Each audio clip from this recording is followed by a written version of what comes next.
बिस्मिल्लाहिर्रहमानिर्रहीम। आज हम चैप्टर नंबर 12 का टॉपिक पढ़ने लगे हैं इलेक्ट्रिक पोटेंशियल। इस टॉपिक को पढ़ने से पहले हम समझते हैं what is potential. So we can define potential as the quantity of measuring the energy of a charge in an electric field. This is called potential. Electric potential के topic को समझने के लिए इस फिगर को देखें। हम यहाँ पर two oppositely charge parallel plates को कंसिडर करते हैं। प्लेट बी के ऊपर हम पॉजिटिव चार्ज दे रहे हैं, यानी प्लेट बी को हम हाई पोटेंशियल पे रख रहे हैं, और प्लेट ए के ऊपर हम नेगेटिव चार्ज दे रहे हैं, प्लेट ए को हम लो पोटेंशियल पे रख रहे हैं। अब इलेक्ट्रिक फील्ड लाइंस की डायरेक्शन क्या होगी? इलेक्ट्रिक फील्ड लाइंस की डायरेक्शन होगी फ्रॉम पॉजिटिव टूवर्ड नेगेटिव, यानी इलेक्ट्रिक फील्ड लाइंस ओरिजिनेट होंगी पॉजिटिव चार्ज से और एंड होंगी नेगेटिव चार्ज पर।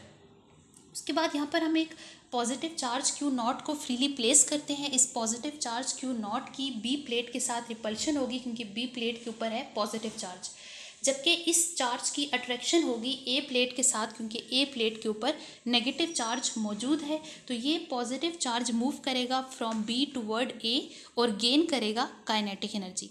अब अगर हम चाहते हैं कि ये मूव करे फ्रॉम ए टू बी, तो इसको मूव करवाने के लिए हमें एक एक्सटर्नल फोर्स रिक्वायर होगी ताकि ये इस चार्ज को मूव करवा सके against the electric field lines और गेन करे पोटेंशियल एनर्जी। अब इसके अंदर हम एक कंडीशन को इम्पोज करते हैं, और वो कंडीशन क्या है कि इस चार्ज को ए टू बी मूव करवाने के लिए हमें यहाँ पर इक्विलिब्रियम की कंडीशन को सेटिस्फाई रखना पड़ेगा, यानी कि ये चार्ज मूव करे विद यूनिफॉर्म वेलोसिटी के साथ मूव करे। अब इलेक्ट्रिक फील्ड लाइंस की डायरेक्शन में जो फोर्स लग रही थी वो तो क्यू नॉट ई के इक्वल थी। तो अब इस इक्विलिब्रियम की कंडीशन को सेटिस्फाई करने के लिए equal in magnitude but opposite in direction हम एक फोर्स को अप्लाई करेंगे ताकि इक्विलिब्रियम की कंडीशन सेटिस्फाई रह सके। अब हम वर्क डन कर रहे हैं। इस वर्क डन को हम W और इसकी सबस्क्रिप्ट में हम ए बी का वर्ड ऐड कर रहे हैं, यानी ए बी प्लेट के साथ इसको रिप्रेजेंट कर रहे हैं। ये वर्क डन है by the force in carrying the positive charge q naught from A to B while keeping the charge in equilibrium. The change in potential energy यानी delta U, इसको आप लिख सकते हैं कि ये इक्वल है वर्क डन के। चेंज इन पोटेंशियल एनर्जी को आप खोल के लिख सकते हैं U B minus U A is equal to work done, where U A and U B are defined as the potential energy at point A and B respectively. यहाँ से हम एक पोटेंशियल डिफरेंस के कॉन्सेप्ट को define करते हैं, और इसको हम कैसे डिफाइन करते हैं? Work done in carrying a unit positive charge from A to B while keeping the charge in equilibrium. यहाँ पे से work done per unit charge कह रहे हैं, तो आप इसको मैथमेटिकली लिख सकते हो डेल वी को आप लिख सकते हैं। डेल वी क्या रिप्रेजेंट कर रहे हैं यहाँ पे? पोटेंशियल डिफरेंस को।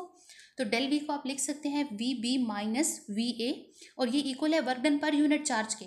प्रीवियसली हम बता चुके हैं कि वर्क डन आपका इक्वल है चेंज इन पोटेंशियल एनर्जी के, तो वर्क डन की जगह आप लिख सकते हो del U divided by q naught. Del U यहाँ पे क्या है? Change in potential energy. तो आप इसको पोटेंशियल डिफरेंस को एक और तरह से भी डिफाइन कर सकते हो, चेंज इन पोटेंशियल एनर्जी पर unit charge, this is called potential difference. यहाँ से डेल्टा यू की इक्वेशन को आप लिख सकते हैं, और कैसे लिखेंगे आप डेल्टा यू की इक्वेशन को? ये जो इक्वेशन नंबर 12.23 है, इक्वेशन नंबर 12.23 इस फिगर में आप देख लें। यहाँ इस फिगर के साथ इस इक्वेशन को मेंशन किया गया है, 12.23 इक्वेशन है। इस इक्वेशन में अगर आप देखें तो डेल्टा यू की आप यहाँ पे वैल्यू निकाल सकते हैं, और डेल्टा यू की वैल्यू क्या आएगी आपके पास? क्यू नॉट डेल्टा वी के इक्वल। अब Q not delta we, previously जो इक्वेशन अभी हम बता चुके हैं 12.23, वहाँ से Q not delta we work done के भी इक्वल आ रहा है। इसका मतलब आप इसको वर्क डन के भी इक्वल लिख सकते हैं। यूनिट्स को डिस्क्राइब करते हैं हम यहाँ पर कि यूनिट्स क्या क्या है यहाँ पर। तो यूनिट है पोटेंशियल एनर्जी, पोटेंशियल डिफरेंस का आपके पास यूनिट है जूल पर कूलम, और इसको हम कहते हैं वोल्ट, यानी आप 1 वोल्ट लिख सकते हो 1 जूल डिवाइडेड बाय 1 कूलम। तो आप डिफाइन करें पोटेंशियल डिफरेंस ऑफ 1 वोल्ट को, कैसे डिफाइन करेंगे? Potential difference of 1 volt exist between 2 point if work done in moving a unit positive charge from one point to the other keeping the charge in equilibrium is in 1 joule।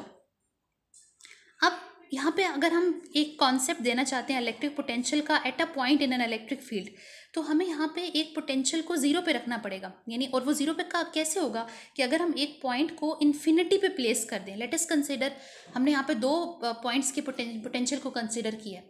A point का potential था V A, while B point का potential था V B. हम consider करते हैं हम यहाँ पे कंसिडर करते हैं कि हमने ए पोटेंशियल को इन्फिनिटी पे प्लेस कर दिया, यानी वी ए का पोटेंशियल जीरो के इक्वल है, और रिमेनिंग जो आपके पास वैल्यूज़ आएंगी यहाँ पर, ये जो इक्वेशन आपने लिखी हुई है 12.23, इसमें वी ए का पोटेंशियल हो गया 0, सबस्क्रिप्ट को आप ड्रॉप कर दें तो फाइनली आपके पास क्या इक्वेशन रह जाएगी, V is equal to W over Q not.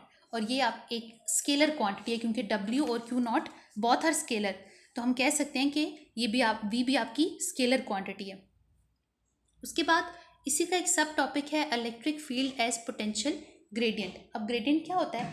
Gradient होता है चेंज, किसी चीज़ में change with respect to distance. अब किस चीज़ में चेंज, क्योंकि आप यहाँ पे पोटेंशियल की बात कर रहे हैं तो हम कह सकते हैं कि change in potential with respect to distance, this is called potential gradient. और इसको हम as a electric field prove करते हैं इस इक्वेशन में। जो प्रीवियस आप इक्वेशन लिख चुके हैं उसी को कंटिन्यू करते हैं।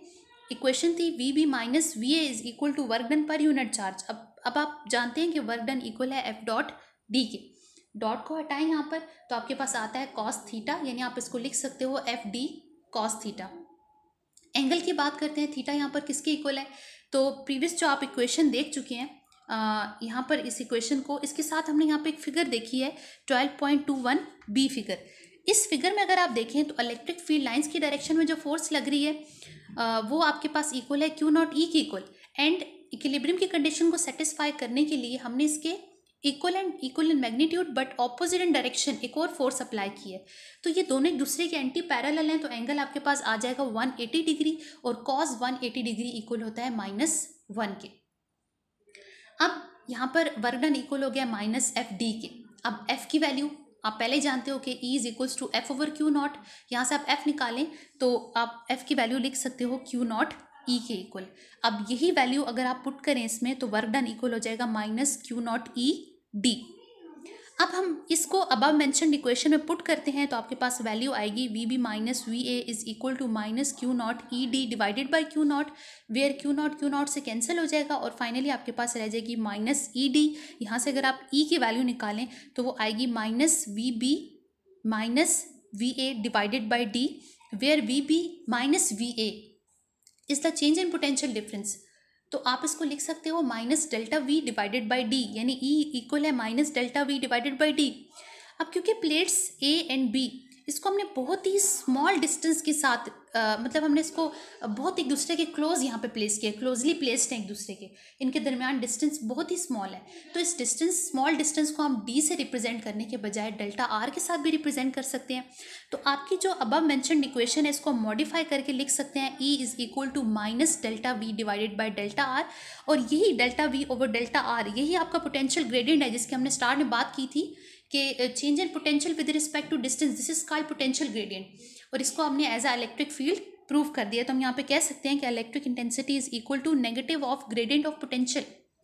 अब यहाँ पे एक चीज़ है कि नेगेटिव क्या रिप्रेजेंट कर रहा है यहाँ पे, तो नेगेटिव साइन इंडिकेट कर रहा है कि जो ई की डायरेक्शन है वो है is along the decreasing potential.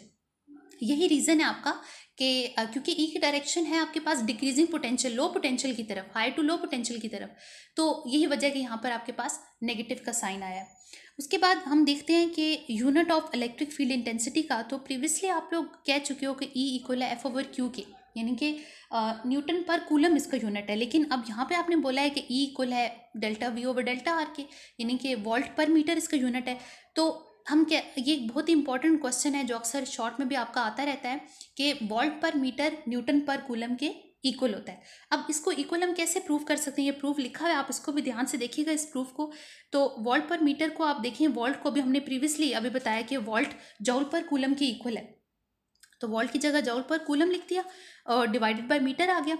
अब यहाँ पे देखें जॉल किसकी इक्वल होता है, जॉल होता है न्यूटन मीटर की इक्वल। तो अब मीटर से कैंसिल हो जाएगा और फाइनली आपके पास इक्वेशन आ जाएगी न्यूटन पर कूलम, यानी कि वोल्ट पर मीटर को हमने न्यूटन पर कूलम के इक्वल प्रूव कर दिया। तो ये था हमारा topic electric field as potential gradient का। नेक्स्ट हम electric potential at a point due to a point charge का टॉपिक पढ़ेंगे। ये भी इसी का सब टॉपिक है, इंशाल्लाह नेक्स्ट लेक्चर में हम वो पढ़ेंगे। इस टॉपिक को ज़रा ध्यान से सुनिएगा तो नेक्स्ट टॉपिक भी आपको समझ आ जाएगा।